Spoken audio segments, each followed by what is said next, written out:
Bueno, nos ponemos a hablar de un tema, nos introducimos en este informe de un tema que ya algo adelantamos y tiene que ver con las redes sociales, con esa huella digital que dejamos día a día y particularmente qué pasa cuando no estamos ya en este plano, no estamos, fallecemos, qué pasa con la herencia digital porque la hay. Y qué pasa también con esa huella que va quedando, esas fotos que siguen apareciendo, esos audios también que por ahí tenemos y sobre todo qué pasa con nuestros familiares que están viendo esas imágenes o escuchando o recibiendo un pedido para, por ejemplo, un saludo por el día del cumpleaños. Sí, ¿no? Lo cierto es que cada día todos dejamos un rastro, un me gusta en Instagram, una búsqueda en Google, una foto guardada en la nube. Somos grandes generadores de datos, pero como vos decías, Pepe, ¿qué pasa cuando el corazón deja de latir y los servidores de Silicon Valley siguen trabajando? Sí, ¿quién hereda nuestra vida digital? ¿Cómo superar el duelo de un ser querido cuyas fotos, audios y videos siguen apareciendo después de fallecidos? Sí, hoy en Las Cosas en su Sitio, con informe de Pepe Sena, vamos a intentar responder qué sucede en el limbo digital.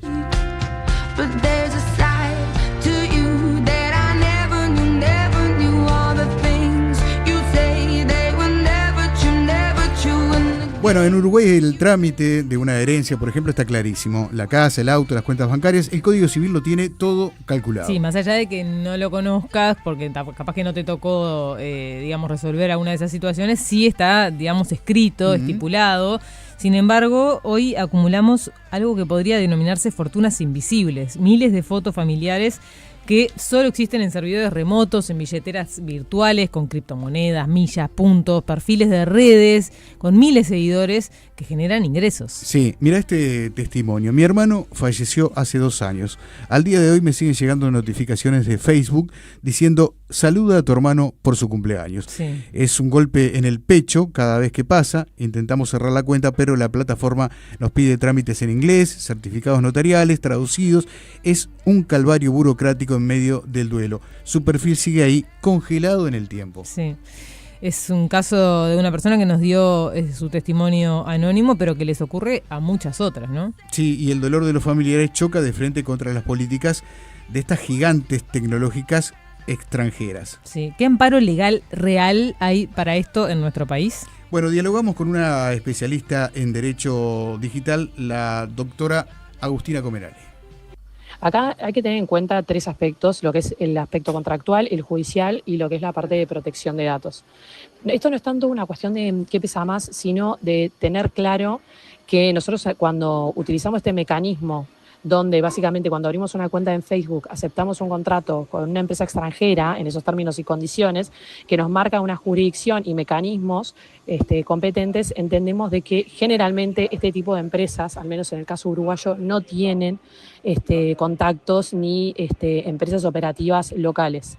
Esto es algo que en varios países se trató y se discutió en algunas mesas de trabajo, en AGESIC y otros puntos, ya que, por ejemplo, en Brasil sí es obligatorio tener un punto de contacto para estas empresas. No fue tanto pedir que se instalen, sino saber que las mismas tienen que tener una persona para que pueda hacerse cargo de determinados asuntos, más que nada vinculados con defensa del consumidor. Otro aspecto que es muy importante a tener en cuenta es que estos términos no pueden dejar sin efecto a una orden judicial válida local.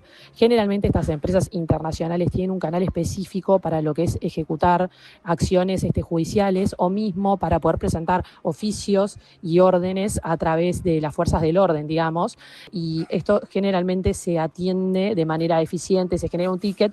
Lo que sí se podría decir a modo de crítica es de que muchas veces estas empresas, para poder hacer esto, en realidad tenés que tener un usuario registrado para poder presentar el reclamo.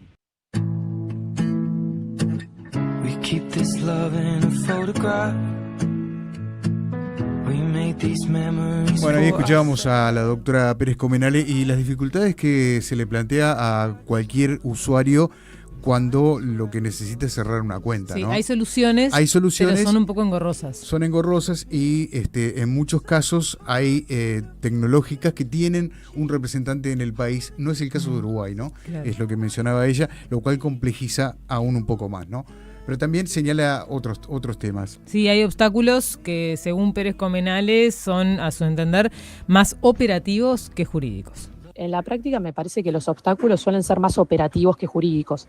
Por ejemplo, las plataformas exigen esta documentación específica que mencionamos, en este caso es el certificado de resultancia de auto, sería en Uruguay, o un certificado de función también, acreditando el vínculo familiar, la declarativa de herederos, entre otras cosas, o hasta posibles testamentos.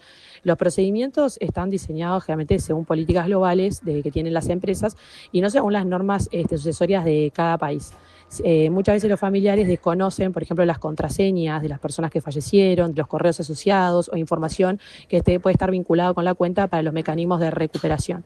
Estas plataformas también suelen distinguir entre lo que es cerrar una cuenta o convertirla, por ejemplo, en una cuenta conmemorativa o entregar determinados contenidos que están vinculados con la cuenta. También varía mucho el tipo de cuenta. No es lo mismo una cuenta personal, digamos, a una cuenta de empresa, a una cuenta de una persona que tiene determinado reconocimiento, que es famosa, que tiene determinado número de seguidores, a una que capaz que es una persona, digamos, que no tiene todas estas características. Cuando se solicita, por ejemplo, acceso a fotos, a mensajes privados o archivos, aparecen sí tensiones con la privacidad del fallecido y de los terceros que pueden estar vinculados a esas comunicaciones, ¿no?, que intercambiaron con esa persona. Entonces, en muchos casos, por ejemplo, van a ver que en la dinámica de lo que es las cuentas conmemorativas o manejo de cuentas, muchas veces lo que hacen es que no permiten que se puedan acceder, por ejemplo, a los mensajes privados. Esas tensiones que surgen con los mensajes privados, por ejemplo, con la privacidad del fallecido, lo van a ver más adelante con algunos ejemplos que son realmente llamativos, donde uno se plantea, pero ¿cómo puede ser que haya sucedido eso? Bueno, se estaba intentando preservar, más allá de que no nos guste, la privacidad de la persona que ya no está más. Claro. Bueno, y ante este escenario surge una nueva figura que es el testamento digital. Ya no solo se hereda, digamos, la valija de la abuela, la vajilla de la abuela, perdón, sino que la también... valija puede ser también podría ser la valija, pero la vajilla, digamos, no se heredan cosas solo materiales, sino que también se heredan contraseñas. Sí, morir en el siglo XXI implica dejar dos entierros, el físico, rodeado de nuestros seres queridos, y el digital, que está custodiado por algoritmos y contraseñas cifradas. La pregunta que queda flotando en el aire para ustedes que nos están escuchando en el auto, en la oficina o en sus casas, si mañana ya no están, ¿no? ¿Quién se va a quedar con la llave de su vida digital? Lo escuchamos. Facebook, por ejemplo, en esto que hablábamos de la autorregulación, una de las cosas que hace es permitir dejar un contacto delegado o pedir que la cuenta se elimine al morir la persona. También, por ejemplo, Google tiene el tema de administrador de cuentas inactivas que se pueden activar después de determinada manera. Entonces ahí vemos que empieza a haber un cambio en lo que es la parte de este testimonio, en cierta medida, o testamento, en realidad, sobre lo que son los derechos digitales. Después, tener en cuenta esta clasificación funcional que sea dentro de lo que son los activos digitales, porque vamos a tener activos como, digamos, patrimoniales puros que se pueden transmitir, como son, no sé, los activos virtuales, las criptomonedas, los nombres de dominio, pueden ser millas, imaginemos, de una cuenta, bienes en un videojuego. Hay muchas cosas que tienen transmisión sucesoria y que ya hay bastante jurisprudencia en el mundo. Después están lo que son los derechos personalísimos, ¿no? Los personalísimos es, por ejemplo, el perfil, la imagen, el honor, la intimidad. Esto no se hereda en sí, sino que es legitimación de los familiares poder defenderlos. Y después hay algunos que podrían ser mixtos, como es, por ejemplo, la cuenta social en sí, ¿no?, la propiedad de la misma, que combina un poco ambas cosas y hay que ver qué tratamiento se le da a cada uno dentro de la misma cuenta. Muchas veces lo que también se empieza a implementar es no solamente lo que te ofrece, en este caso Facebook o la plataforma que fuere, sino también que hay plataformas externas que te permiten ya solucionar esto, como son, por ejemplo, los gestores de contraseñas, que hay una especie de acceso de emergencia o de legado digital que ya puedes dejar programado. También está, bueno, todo lo que es el segundo factor de autenticidad y que muchas veces esa recuperación se puede asimilar a otra cuenta también. Hay que tener en cuenta la ilicitud de usar la clave del fallecido en caso de que la sepamos y poder hacer modificaciones en la cuenta que puede llegar a, en cierta medida, perjudicar, por ejemplo, a otros herederos. Y bueno, y después en algunos casos se planteó el rol del escribano en todo esto. Si, por ejemplo, se podría mismo dentro de los testamentos tener un rol central a través de ese escribano y poder, en cierta medida, dejarlo a cargo de lo que es justamente toda esta gestión, digamos, anticipatoria de los bienes digitales. Sí, impresionante, ¿no? Es impresionante porque... Qué poco conocimiento que tenemos de esto. Totalmente, y además ya hay jurisprudencia mundial. Está el tema de la ilegalidad de la utilización de la clave aunque la conozcas. Sí. O sea, no podés utilizar una clave aunque la conozcas. A ver, debe ser muy difícil de comprobar eso, ¿no? Pero bueno, No, te iba a decir que a mí me dejó ahí pensando lo del delegado digital. Sí, también. Pensar en alguien que pueda ser tu delegado en caso de que no estés. Es casi como adelantarte a algo que va a ocurrir, claro. ¿no? Pero es interesante lo del testamento, lo de la herencia, y bueno, le preguntábamos también a la doctora Pérez Comenale qué pasa con esa legislación que ya mencionaba a nivel mundial aquí en nuestro país. Uruguay hoy por hoy no tiene una ley específica que regule integralmente la herencia digital como categoría autónoma. Sin embargo, eso no significa que los bienes o activos digitales queden fuera de la sucesión. Dependiendo del caso, por ejemplo, se pueden aplicar las normas generalmente de derecho sucesorio, también como les mencionaba, la de protección de datos personales, la de contratos, que pueden haber contrataciones comerciales, puede ser una cuenta de empresa y hasta lo que es vinculado con propiedad intelectual. Acá el gran desafío es que no todos los elementos digitales se tienen el mismo tipo de tratamiento. O sea, por ejemplo, una biblioteca de fotos almacenada en la nube puede tener un valor patrimonial vinculado con temas de propiedad intelectual y hasta contrataciones comerciales, o puede tener un valor, por ejemplo, afectivo, simplemente para los herederos. También puede pasar que una cuenta de red social involucre además, por ejemplo, derechos personalísimos y cuestiones de privacidad, así como lo que mencionamos vinculado con los mensajes privados, que se plantean interrogantes similares a lo que tiene que ver con la correspondencia tradicional. Y hoy por hoy se toma esa debido a que tampoco hay una regulación específica al respecto y la que tenemos hoy en día está bastante obsoleta. Entonces, por eso la pregunta jurídica moderna ya no es solamente quién hereda los bienes de una persona, sino también pensar, por ejemplo, cómo se pueden administrar, cómo se pueden conservar o cómo se pueden eliminar todo ese contenido digital después del fallecimiento. En Uruguay el tema todavía no se resuelve principalmente combinando normas de aspecto tradicional, digámosle, sucesiones con la política de cada plataforma. Y ahí se empiezan a generar estas zonas grises que explican mucho de los conflictos que se podrían llegar a generar. Sin embargo, hoy hay mucho autorregulación, por decirlo de alguna manera, por parte de estas plataformas, y ya son varias las que rigen de manera internacional y aplican mecanismos para que no solamente ya se pueda, por ejemplo, programar previamente lo que son las cuentas conmemorativas, sino también permitir estos canales de comunicación para poder solicitar acceso a las cuentas de ese fallecido.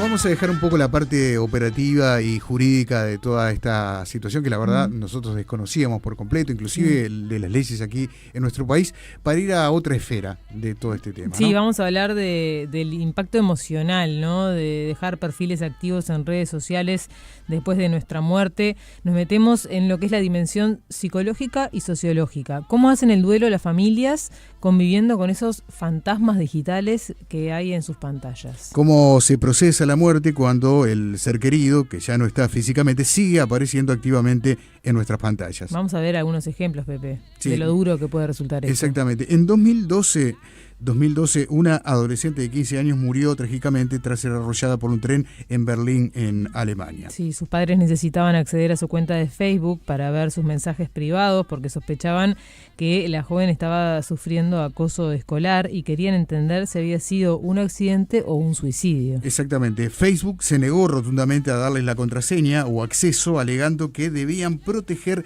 la privacidad de los otros usuarios que habían chateado con la joven. Increíble. Los padres iniciaron una batalla legal que duró 6 años. Recién en 2018, el Tribunal Supremo de Alemania sentenció que los datos digitales se heredan de la misma forma que las cartas en papel o los diarios íntimos y obligaron a Facebook a entregar el acceso a esos padres. Vamos a otro caso. Holly Dance es la madre de Archie Battersby, un niño británico de 12 años que sufrió daños cerebrales letales en 2022 tras realizar un reto viral de TikTok y cuyo caso conmovió a Europa al ser desconectado tras una dura batalla judicial. Después de la muerte del niño, su cuenta de TikTok y otras redes siguieron activas y el algoritmo seguía distribuyendo sus videos viejos a miles de personas. La familia denunció públicamente lo doloroso que era ver comentarios de extraños en los perfiles de su hijo fallecido y la lentitud extrema de los mecanismos de soporte de la plataforma para intervenir el contenido y congelar la cuenta. Bueno,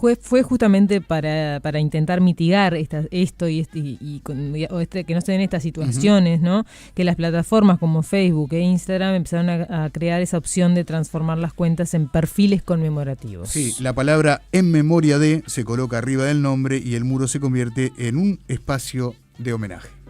In all the good times I find myself longing for change. And in the bad times I fear myself. Y bueno, para ahondar un poco más sobre el tema de los impactos de la huella digital cuando ya no estamos vivos, dialogamos con la doctora Marta Balfre, abogada, especializada en familia, pero en este caso lo hicimos en su rol de licenciada en psicología, y esto es lo que nos decía. ¿Qué pasa con la permanencia de las fotografías de las personas fallecidas en las redes sociales? Desde la psicología esto implica un cambio. ¿Por qué? Bueno, porque antes cuando uno perdía un familiar, si quería ver fotos, tenía que agarrar el papel o videos como había antes, o bueno, en fin. Pero claro, ahora con las redes, bueno, las fotografías están online, los videos online, quedan incluso los perfiles en redes sociales de las personas fallecidas, lo cual ha generado un cambio, es un fenómeno nuevo que transforma la forma en que las personas elaboran el duelo y mantienen de alguna forma los vínculos afectivos y construyen la memoria de aquellos seres queridos que ya no están. Tradicionalmente la muerte suponía una separación física y simbólica clara.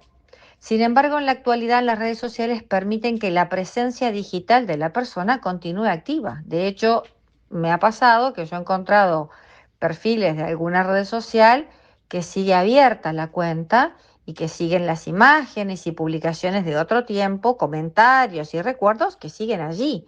Entonces, bueno, y de vez en cuando te aparecen periódicamente como conmemorando alguna fecha. Esto es una forma de presencia ausente, donde la persona falleció, pero la huella digital permanece accesible y visible.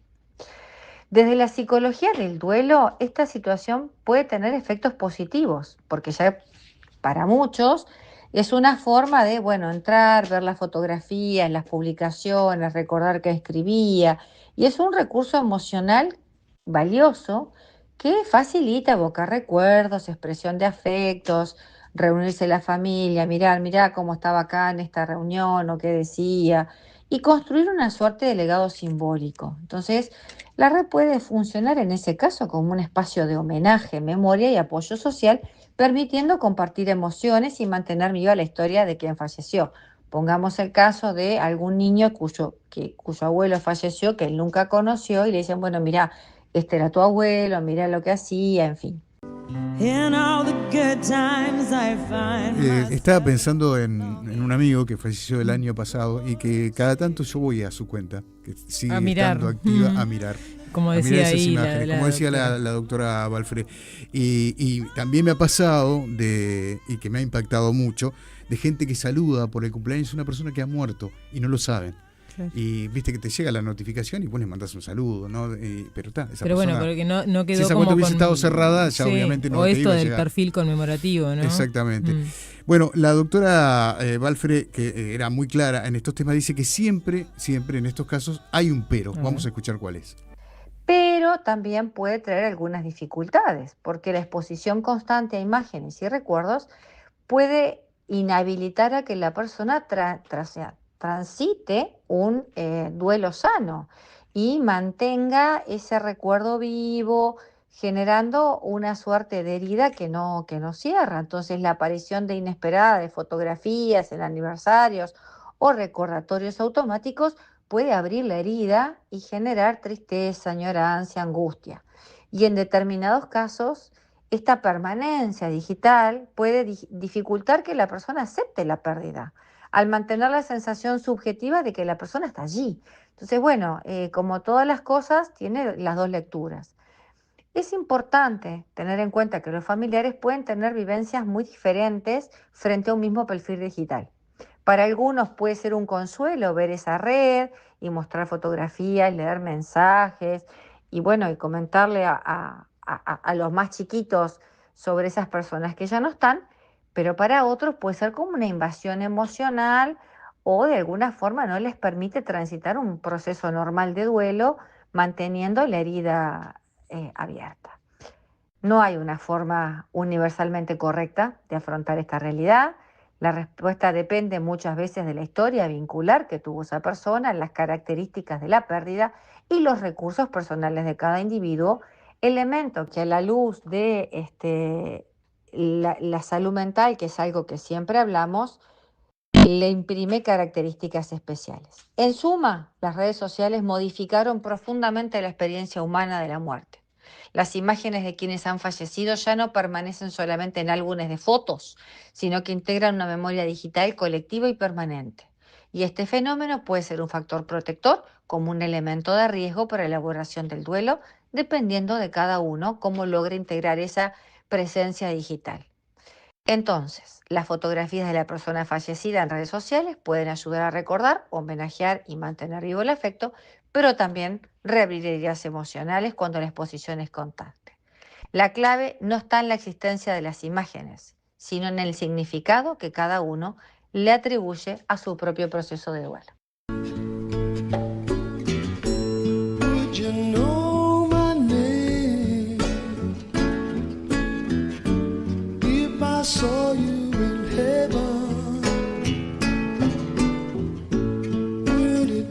Bueno, el ver esas imágenes de un ser querido, de un amigo, de un familiar, puede significar mucho para una persona, y para otra puede ser de un impacto emocional que uno puede llegar a desconocer, ¿no? Claro, es muy subjetivo, ¿no? Exactamente. Tanto como mirar una foto en papel a la vieja usanza, digamos, claro. ¿no? Lo cierto es que la tecnología nos ha dado una especie de inmortalidad artificial.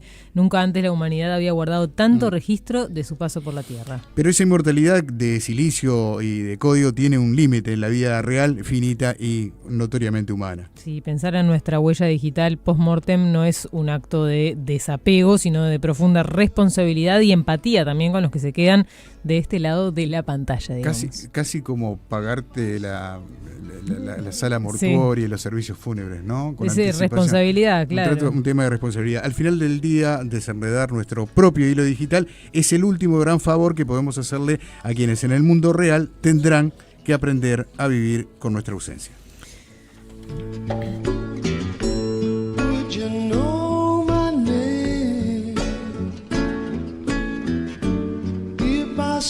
Las 10 de la mañana, 51 minutos. Llegan algunos mensajes, Pepe, al 092-690-690 nos pueden escribir. Acá alguien que preguntaba a Mónica, decía, ¿me pueden decir nuevamente el nombre de la chica que falleció? Ese caso que mencionaron, así lo busco en internet. Sí. Soy docente y es un buen ejemplo para tratar en clase. Estamos dando justamente ciudadanía digital, ¿no? Sí, estamos hablando de la chica de Alemania, de Berlín, que se llama, o lo puedes buscar por... para que no lo tengo el nombre acá ahora. El nombre no lo dijimos, pero fue en 2012, una chica que fue atropellada por un tren en Berlín. Y recién en 2018 es que el Tribunal Supremo de Alemania sentencia que estos datos digitales se heredan de la misma forma que las cartas en papel o que un diario íntimo, ¿no? El otro caso fue el de un niño británico de 12 años, Archie Battersby. Con doble T y con doble E al final. Ese fue el que seguían circulando sus videos en TikTok después de la muerte del niño, y los padres lograron al final intervenir y congelar esa cuenta, ¿no?